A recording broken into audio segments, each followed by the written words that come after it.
Now turn to Part 1. You are going to hear a talk about making the most of graduate school. First, you have some time to look at questions 1 to 6.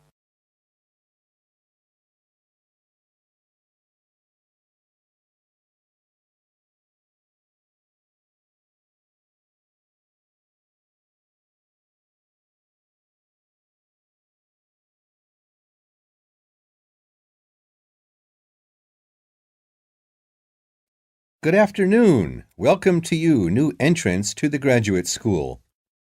My job now is to give you the graduate school survival guide and make some concise suggestions for getting the most out of your relationship with our research supervisor, getting the most out of what you read, and making continual progress with your research. First, your relationship with your supervisor. This is fundamental. Meet regularly. You should expect to meet once a week or at least every other week because this will give you the motivation to make progress and also keeps your advisor aware of your work. Prepare for your meetings. Come to each meeting. Also, bring the notes from your previous meeting together with a list of any upcoming deadlines. Make a plan for what you hope to get out of each meeting. After the meeting, email your supervisor a brief summary. Include a list of major topics discussed, a list of what you agreed on, a note of any advice you may not want to follow, and a new summary of what you are planning to do. This helps avoid misunderstandings and provides a handy record of the progress of your research. Add a to-do list for yourself and your supervisor, including a reading list. Finally, add the time and date for the next meeting. My second main piece of advice is to keep your supervisor informed. Show him or her the results of your work as soon as possible.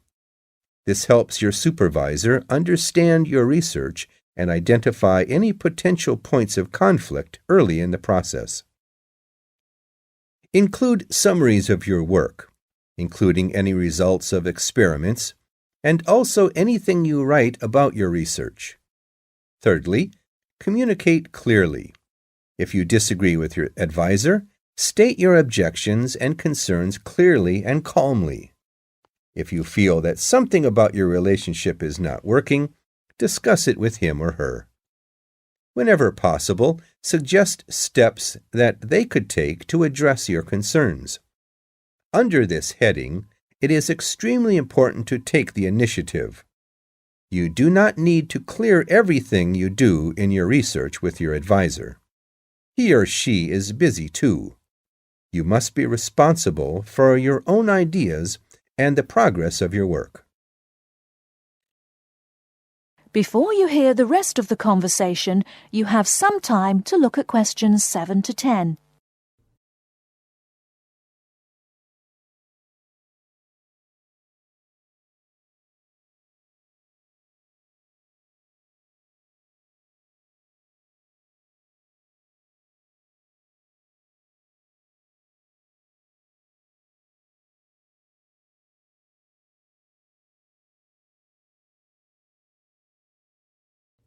Now listen and answer questions 7 to 10.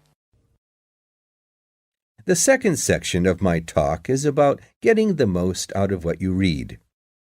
The first principle here is to be organized. Keep an electronic bibliography with notes and pointers to the paper files. Keep and file all the papers you have read. Point 2, be efficient. Only read what you need to. Start by reading only the conclusion, scanning figures and tables, and looking at their references. Read the other sections only if the paper seems relevant or you think it might help you get a different perspective. Skip the sections you think you already understand. These are often the background and motivation sections. It's of critical importance to take good notes on every paper you find worth reading. Note especially what problem the author is trying to solve. what approach they take to the problem, and how their approach differs from other approaches. Next, summarize what you have read on each topic. After you have read several papers on the same topic, note the key problems, the various formulations of the problem under consideration, the relationship between the various approaches and the alternative approaches you come across. Let me add one point you might not have already thought of. Read PhD theses. Even though they are long, they can be very helpful for quickly learning about what has been done in your field of interest. Focus particularly on the background sections and method sections. Don't forget to read your advisor's thesis. This will give you an idea of what he or she expects from you. The third section of my talk is about making continual progress with your research. Keep a journal of your ideas.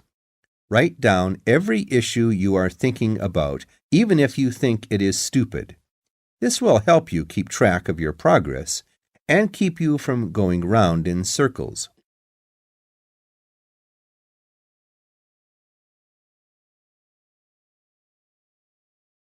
That is the end of part 1. You now have half a minute to check your answers.